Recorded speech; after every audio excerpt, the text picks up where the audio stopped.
Olá, graça e paz. Esse é o canal Minutos com Jesus e nós estamos dando continuidade aos destaques do Apocalipse, agora já no 52. E já vencemos o capítulo 8 do livro do Apocalipse e entramos agora no capítulo 9, na quinta trombeta.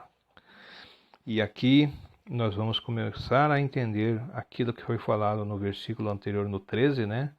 Os ais que o anjo disse, né? Que virá agora três trombetas com iras mais fortes do que aquelas que nós já vimos. Tá bem? Então, nós vamos falar agora da quinta trombeta. E a quinta trombeta, claro, é tocada pelo quinto anjo, né?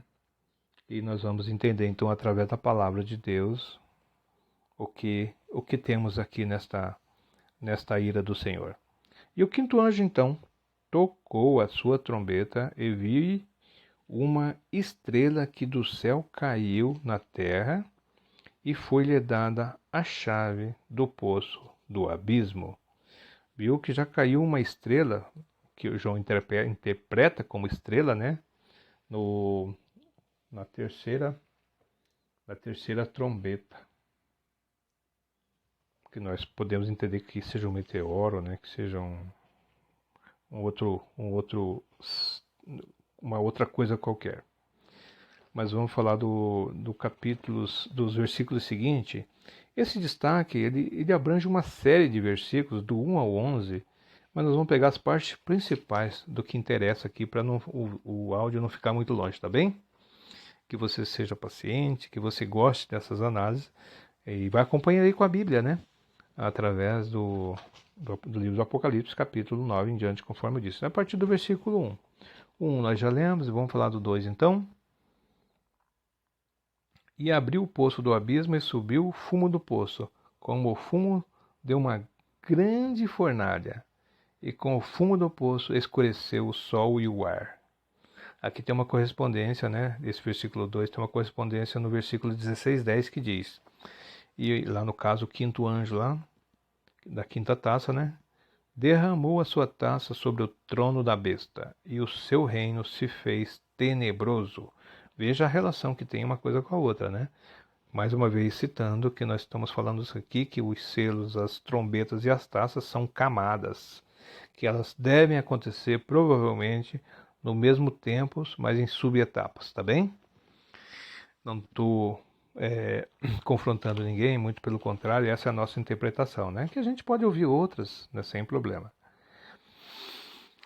E o versículo 3 diz: E do fumo que vieram gafanhotos sobre a terra, e foi-lhes dado poder, como o poder quem tem os escorpiões da terra. O 4. E foi-lhe dito que não fizesse dano à erva da terra, nem a verdura alguma, nem a árvore alguma, mas somente sobre os homens, que não têm as suas testas o sinal de Deus. Aqui eu vou fazer um parênteses. Por que João está dizendo isso no versículo 4? Essa ira vem sobre os homens só, sobre nada que seja natural, né? E menos para aqueles que têm o sinal de Deus nas testas.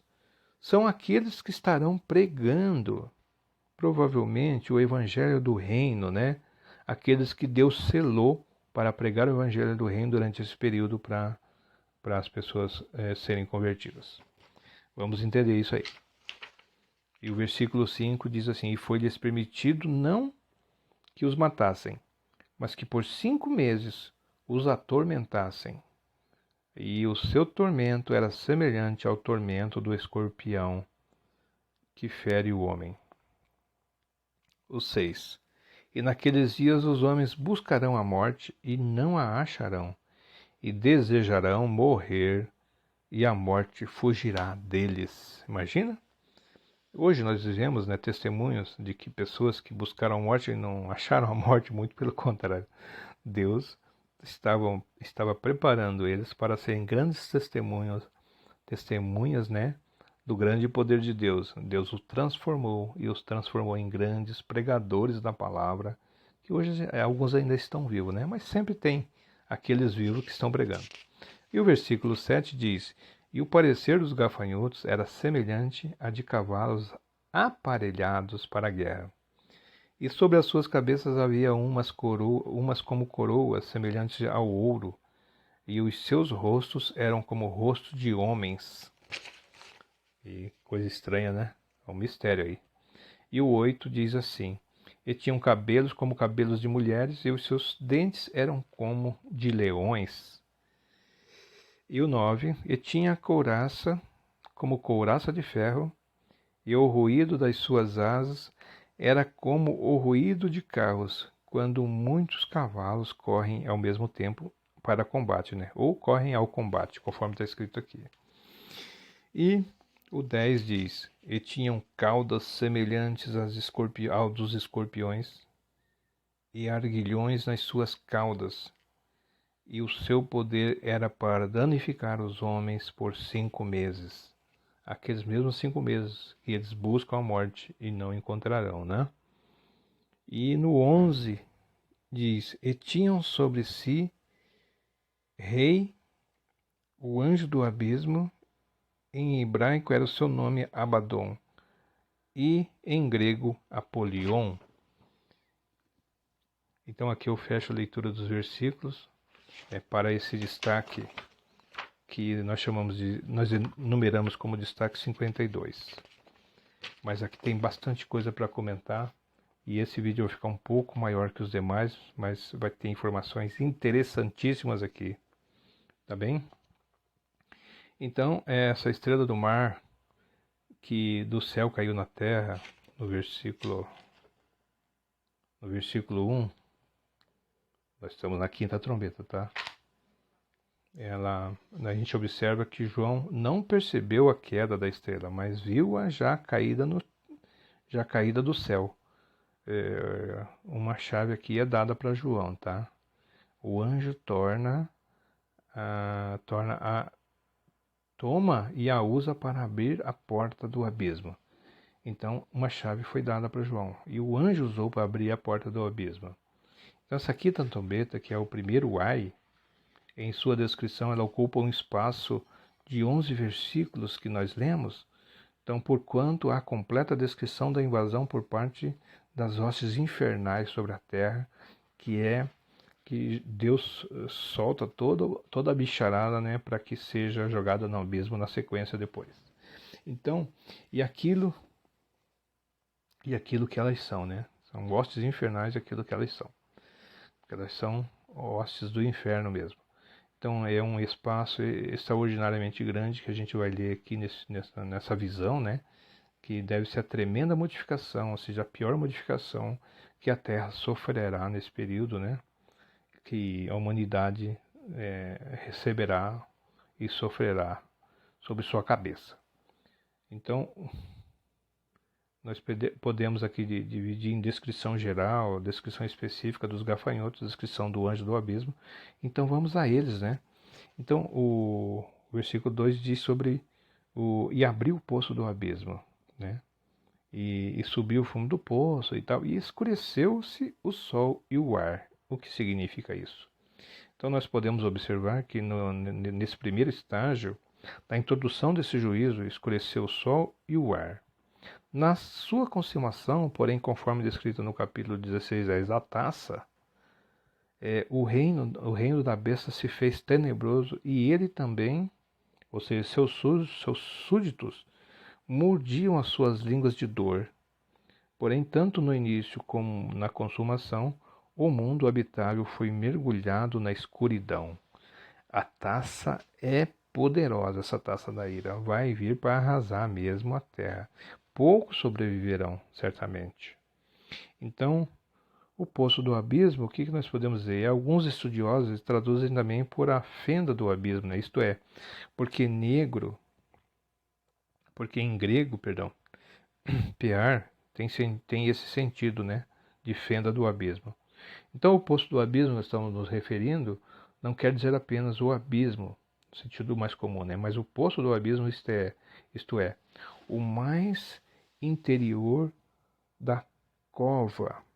É onde os demônios estão presos, na verdade, né? Que serão soltos. Então a Bíblia cita em alguns lugares, acho que Judas também, que nós temos os demônios que estão presos no abismo, né?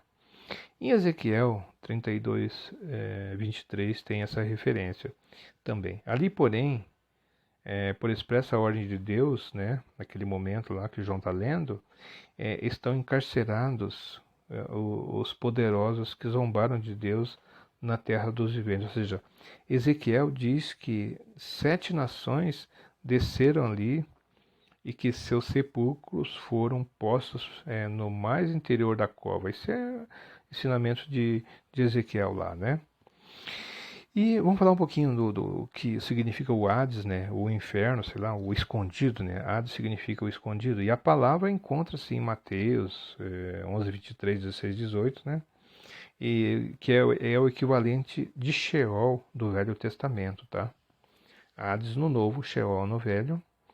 Então, os eruditos chamam a nossa atenção para 2 pontos importantes, né? Antes da ascensão do Senhor Jesus e Cristo, as Escrituras dão a entender que Hades consistia em 2 partes, os lugares dos salvos e dos perdidos, né? Conforme está na parábola do rico do Lázaro, né? Ou seja, a primeira é chamada paraíso, seio de Abraão, né? Paraíso e o seio de Abraão. Ambas as expressões vêm do Talmud, né? Dos judeus, mas foram pregadas por Jesus e Paulo em Lucas 16, 22 e 23, 43 e em outras passagens também, ok? Bom, vamos para o versículo 3, falando do fumo que vieram gafanhotos sobre a terra e tal. Os gafanhotos aqui, os terríveis gafanhotos mencionados nessa seção, não são os pequenos animais, mas os anjos, provavelmente mais os anjos caídos ou decaídos, né? Que por expressa ordem de Deus estão aprisionados na escuridão, conforme eu falei, né?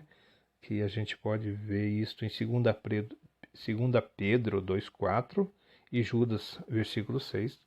Então são estes espíritos, né? Do mundo tenebroso, mas não são demônios. Ver Atos 23:8. São seres espirituais do mundo tenebroso, mas não são demônios. E que durante este período de encerramento perderam seu estado de configuração e são apresentados com um aspecto terrível. Ou seja, no 6º versículo de Judas, a gente vê lá os anjos caídos ali aprisionados em cadeias externas, né? Que Judas fala, ou seja, aprisionado em cadeias externas na escuridão exterior, esperando pelo julgamento do grande dia. Mas, ou seja, Deus dá ordem para soltar nesse momento aqui, né? Ok? Por ocasião, né? Por ocasião do fim dos tempos, do fim desse período, né? Porque depois vem o milênio, né? Onde o Satanás e o falso profeta, ou seja, o anticristo e o falso profeta, o Satanás serão colocados no abismo, né? Por ocasião do final da guerra do Armagedon. Então, no versículo 4, foi-lhes dito que não fizesse dano à terra, ou seja, nada que seja natural, só, né? Só aos homens, mas desde que esses homens não tenham o sinal de Deus em suas testas, né? O que significa isso? Então a erva foi preservada, porque já sofreu em outras, né, em outras iras, né, em outras trombetas. E agora nós vamos entender um pouquinho então o que significa esses gafanhotos. Eles têm sobre si, na verdade, o rei, ou seja, como o rei, o anjo do abismo, né, o anjo caído. Nós podemos observar que 2 pontos focais nessa seção. O texto em foco, ele diz que os gafanhotos são seres inteligentes, discernem, porém receberão ordem exclusivamente para não tocar a erva da terra, né, e nem a verdura, ou seja, nada que seja na natureza, mas somente aos homens que não tenham nas suas testas o sinal de Deus. Veja assim que o autor ou seja, Jesus está dizendo aqui para João, né, que ali os 4 anjos guardiões das forças da natureza são proibidos de danificar as verduras, tudo aquilo que é natural, até que sejam assinalados os servos de Deus. Então, aquele capítulo que a gente viu, que ele passa então a descrever os 144 mil, né, o que eu citei no início, os que Deus escolheu para pregar o evangelho do reino sobre a terra. Então, assim como Israel no Egito escapou das pragas que puniam os seus vizinhos egípcios, né? Eles foram livrados das pragas. Aqui também os povos, os assinalados de Deus também receberão livramento, claro. Assim também que esses 144 certamente serão judeus, né? Porque a igreja já estará arrebatada, então serão 144 mil judeus de todas as tribos, né? Que a gente vê no livro do Apocalipse já passado, que serão selecionados, ou seja, serão selados por Deus e será isolado dos ataques dos gafanhotos que emergirão do abismo. No versículo 5, a gente vê que foi permitido não que os matasse, mas que por 5 meses esse povo fosse atormentado, né? E por 5 meses. E esses gafanhotos que nós estamos falando, eles são literais, né? Em geral, eles nascem na primavera e morrem no fim do verão. Então, são 5 meses de vida que eles têm sobre a terra. Então, Deus usa, né, os insetos como seus exércitos, né? A gente conhece isso através da palavra do Senhor aqui em algumas passagens. E aqueles homens que serão atormentados, no versículo 6, vocês notam que eles buscarão a morte e não encontrarão. Desejarão a morte e a morte fugirá deles. Veja como será terrível, né? Então, e no 7 já acrescenta o seguinte, que e o parecer dos gafanhotos era semelhante ao de cavalos aparelhados. Então, agora vou falar um pouquinho ainda mais da semelhança desses gafanhotos, né? Ele descreve 9 pontos ou caracteres importantes da descrição geral dos temíveis gafanhotos. Vamos falar alguns deles aqui que eu acho interessante. Eles têm coroas semelhantes às de ouro, né? São cavalos. Bom, primeiro vamos falar sobre são cavalos aparelhados para a guerra. Sugestivamente a gente vê em certas línguas levada pelo aspecto da cabeça do gafanhoto, né? Dão-lhe um nome que sugere o cavalo, cavalheta, sei lá, italiano, em outras línguas, né? Tem até em alemão que significa Helferd. Então a descrição desses animais horripilantes que João viu, ou seja, João viu naquele momento e em nenhum outro momento ele viu sobre a Terra, né, que pudesse realmente identificar-se com essas criaturas terríveis, né, vindas do mundo exterior. Então teve de servir dos mais desconexos elementos comparativos para ele poder descrever, né, imagine. Talvez pela primeira vez estaria vendo esses animais. Então eles são vistos equipados. Isto indica que eles pertencem a uma ordem de guerreiros, né? Vindo do poço do abismo. O cavalo é rápido e forte. E ele produz a morte sem misericórdia, né? Tem as passagens que a gente pode ver isso. O Salmo 33:17, por exemplo, 147:10. Então, terrível é o fogoso respirar de suas ventas. Tem até um simbolismo disso também falado por Jó, em 39:20, sendo que essas criaturas não mais ainda em grau supremo, ou seja, essas criaturas são horríveis a ponto até de Jó ter citado. Então elas têm coroas semelhantes a de ouros, né, conforme eu falei. Esses gafanhotos descritos por João, eles trazem uma coroa estranha, né, em contraste com a expressão em Apocalipse, né? Então, alguns intérpretes observam que as cabeças desses bichos, dos animais, terminam em forma de coroa, como se fosse ouro. Então, essa passagem foca, ela leva a pensar que esses gafanhotos, eles pertenciam a uma ordem real, né? Do poço do abismo. Eles é comandado por algum grandão lá, né? Subordinado a Satanás.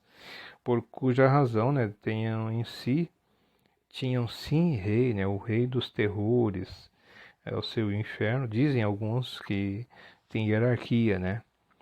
Então, são seres animalescos de natureza muito bestial. Bestial por si só já é o suficiente, né? Então, e os seus rostos eram como de homens. Então, a gente pode buscar um paralelo lá em Joel 2,7, ou seja, os terríveis animais andarão como se fossem homens, né? Como valentes correrão, como homens de guerra subirão os muros e irá cada um nos seus caminhos e não se desviarão das suas fileiras. Os rostos semelhantes aos de homens dessas horas, sugerindo inteligência, né? Sei lá, a capacidade humana, né? Uma comparação, né? Capacidade humana, porque se eles têm essa semelhança, né? E isso dá uma sensação de que eles poderão causar um terror bem adicional, né? Então, alguns estudiosos aceitam isso literalmente. Bom, vamos aceitar dessa forma, né? Até porque nós não vamos discutir isso e também não devemos vivenciar isso, né? Em nome de Jesus. E no versículo 8 já fala que fala sobre os cabelos, que eram como de mulheres. Imagina isso, com aquelas coroas, cabelo de mulher. Deve ser uma criatura horripilante, né? É, nós não estamos falando daquele cabelo de mulher bem penteadinho, bem arrumadinho. Deve ser aqueles cabelos todo atrapalhado, né? Que eu estou fazendo uma conjectura, porque são criaturas horríveis. Então eles tinham cabelos como os de mulheres e há várias interpretações sobre essa expressão, né? Porque as antenas dos gafanhotos sugerem isso, ou seja, conforme pensam alguns intérpretes, como diz no provérbio árabe, né? O gafanhoto tem cabeça de cavalo, peito de leão, pés de camelo, corpo de serpente e antenas como cabelos de mulheres. Ou seja, algumas traduções ainda trazem, né? Cabelos longos como de uma moça. Seja como for, né? Na verdade, neles haviam algo feminino também. Ou então, conforme poderíamos esperar, né? Aqui se tratando dos sarracenos, eles usavam os cabelos compridos, né? Segundo dizem os intérpretes históricos, e em muitas das vezes foram confundidos por alguém como se fossem mulheres. Na verdade, eles são monstrinhos cabeludos, né? Como são descritos em Isaías 13:21. Aqui nós podemos encerrar essa questão dos gafanhotos, né? E os seus dentes, né? É bom citar que sobre os seus dentes eram como de leões. Essa figura é emprestada de Joel também, 1:6, onde uma nação hostil é comparada à ameaça de uma praga de gafanhotos que destruiria toda a verdura no campo. E é assim que eles fazem, né? Então, essa é uma simbologia profética. Isso significa sua terrível capacidade de destruição, sua voracidade incessante e brutal desses bichinhos. Bom, no versículo 9, nós estamos falando do capítulo 9, né? Só para resgatar aqui, só para rememorar. Eles tinham couraça como couraças de ferro, e o ruído de suas asas era como o ruído de carros. Imagina o barulho disso.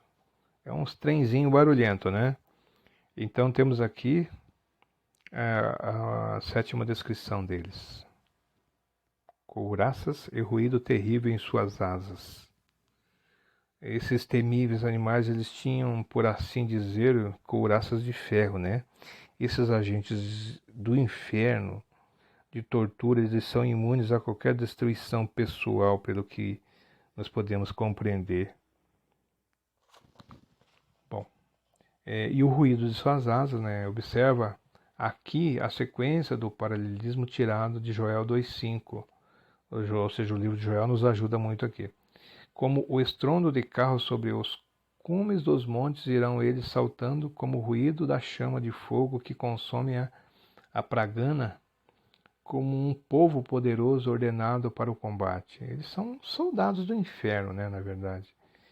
E são animais terríveis que vão assolar aquele momento, né? A Terra naquele momento, a humanidade naquele momento. A humanidade não selada por Deus, né? E tinham caudas.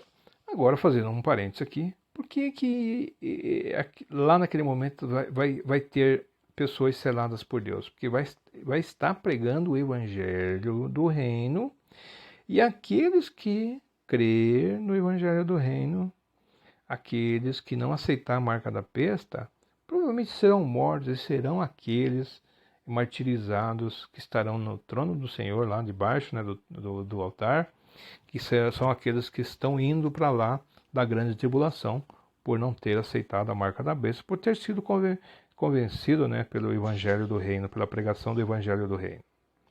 E no artigo 10, aqui, ou no versículo 10, né, eles tinham cauda semelhante a de escorpiões. Imagine a feiura desse animal.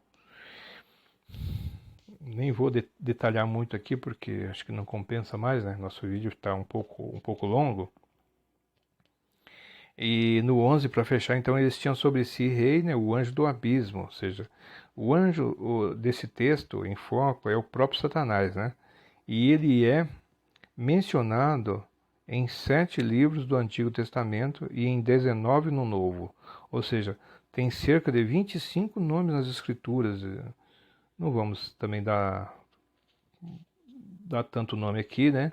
Vamos falar de Satanás, que todo mundo está entendendo. O diabo, Satanás, né?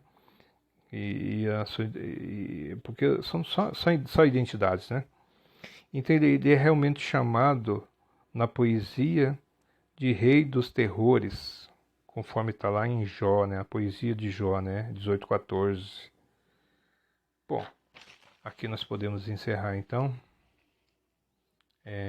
Sobre a questão do termo Abaddon, né? Apolion. Em ambas as línguas, ou em grego e hebraico, né? Quer dizer destruidor. Abaddon é um termo hebraico que significa destruição ou ruína, conforme se vê, né? Ou seja, é o Satanás da destruição também. E Jó 31:12 também fala disso. Algumas vezes é usado como equivalente da morte. A palavra também é usada para o lugar da destruição, ou seja, sinônimo de Sheol no mundo, ou o mundo invisível dos mortos, né? Que a gente vê em várias passagens, né? Provérbio 15:11 e 27:20 cita isso. E Apolion é o termo grego, né? Cognato do apolume, verbo que significa destruição também. Ou seja, é o Satanás, é o bicho da destruição. Então ele é chamado de destruidor, né?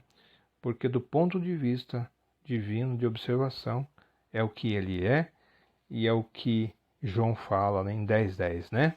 Que é aquele que veio para roubar, matar e destruir. Aquele que veio querer tirar aqueles que creem em Deus para o caminho da perdição, né? Que, ou seja, querendo tomar a alma daqueles um. E que eu desejo aqui, né, nesse encerramento, que você esteja apenas ouvindo isso para entender que a coisa será terrível, e que nós não devemos em nenhum momento vacilar, né, e ficar longe de Jesus e ser deixado para trás na grande tribulação. Que você vigie sempre, que você esteja sempre na presença de Jesus, sempre seguindo o Senhor Jesus, para poder subir com ele no arrebatamento, que não demorará muito, porque ele tem avisado os seus mais íntimos. Avisa a minha igreja que eu estarei voltando logo para arrebatar a minha igreja. E que Deus te abençoe, que você seja um dos salvos. E se você tem dúvida, procura, né, aprimorar a sua fé em Jesus. E a fé vem pelo ouvir, ouvir pela palavra, e você possa crescer na graça e no conhecimento e assegurar a sua salvação, porque aquele que perseverar será salvo. Amém?